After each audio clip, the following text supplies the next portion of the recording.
Global star Ram Charan, Buchibabu, Sana కాంబినేషన్లో రూపొందుతున్న cinema Peddi. మైత్రి movie maker Sukumar writings నిర్మిస్తున్న సినిమా ఇది. క్రికెట్ అండ్ రెస్లింగ్ బ్యాక్డ్రాప్లో రూపొందుతున్న సినిమా అని ముందు నుంచి చెబుతూ వస్తున్నారు. త్రిబుల్ తర్వాత రామ్ చరణ్ చేసిన ఆచార్య, గేమ్ చేంజర్ తీవ్రంగా నిరాశపరిచాయి. ఈ మూవీ ఆ రెండు డిజాస్టర్స్ మర్చిపోయేంత పెద్ద విజయం సాధిస్తుందని ధీమాతో ఉన్నారు అభిమానులు. ఈ చిత్రంలో కన్నడ టాప్ స్టార్ శివరాజకుమార్ ఓ కీలక పాత్రలో నటిస్తున్నాడు.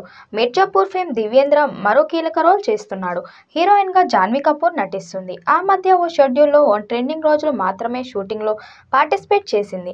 అయితే తాజాగా మొదలైన కొత్త షెడ్యూల్లో తనదైన చాలా సీన్స్ చిత్రీకరించబోతున్నారు. ఈ మేరకు అమ్మడు షూటింగ్ లో జాయిన్ అయింది. రామ్ చరణ్, జాన్వీ కపూర్ తో జగదేక వీరుడు, అతిలోక సుందరి సీక్వెల్ చేస్తే చూడాలనుకుంటున్నారని చిరంజీవి చాలాసార్లు చెప్పాడు. అందుకే జాన్వీ ముందుగా రామ్ చరణ్ మూవీతోనే సౌత్ ఇండస్ట్రీకి పరిచయం అవుతుందనుకున్నారు. బట్ తనకు ఆ ఛాన్స్ ఎన్టీఆర్ దేవరాతో వచ్చింది.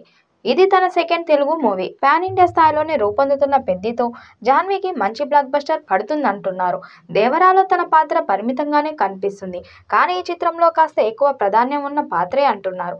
ప్రస్తుతం పెద్ది షూటింగ్ హైదరాబాద్లోనే జరుగుతుంది. తాజా షెడ్యూల్లో కొంత టాకీ పార్ట్ ఓ పాట షూటింగ్ కు కూడా నిర్వహిస్తున్నారట. ఇది రామ్ చరణ్, జాన్వీ కపూర్ మధ్య వచ్చే ఓ రొమాంటిక్ మెలోడీ సాంగ్ అట. రెహమాన్ ఈ పాటను ఎంతో హృదయంగానూ డిజైన్ చేశాడట. ప్రేమికుల మధ్య విరహ దేవనను పాటలో హైలైట్ చేయబోతున్నారట. మొత్తానికి ఈ మాస్ కంటెంట్ ఉన్న సినిమాలో రొమాంటిక్ గీతాలకు కూడా బుచ్చిబాబు పెద్ద పీట వేసినట్లు కనిపిస్తుంది. ఈ పాట విషయంలో బుచ్చిబాబు చాలా కాన్ఫిడెంట్ గా ఉన్నాడట. యువత హృదయాల్ని దోచేలా ఈ పాట ఉంటుందని భావిస్తున్నాడట.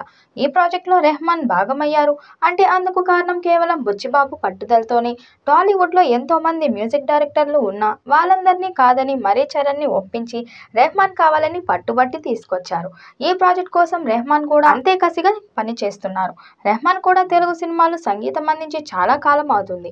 మధ్యలో వచ్చిన కొన్ని అవకాశాలను వదులుకున్న pan India star Ram Charan chance మాత్రం మిస్ చేసుకోలేదు. మ్యూజికల్ గా ఈ సినిమా సంచలనం అవుతుందని అంచనాలైతే పీక్స్ లోనే ఉన్నాయి.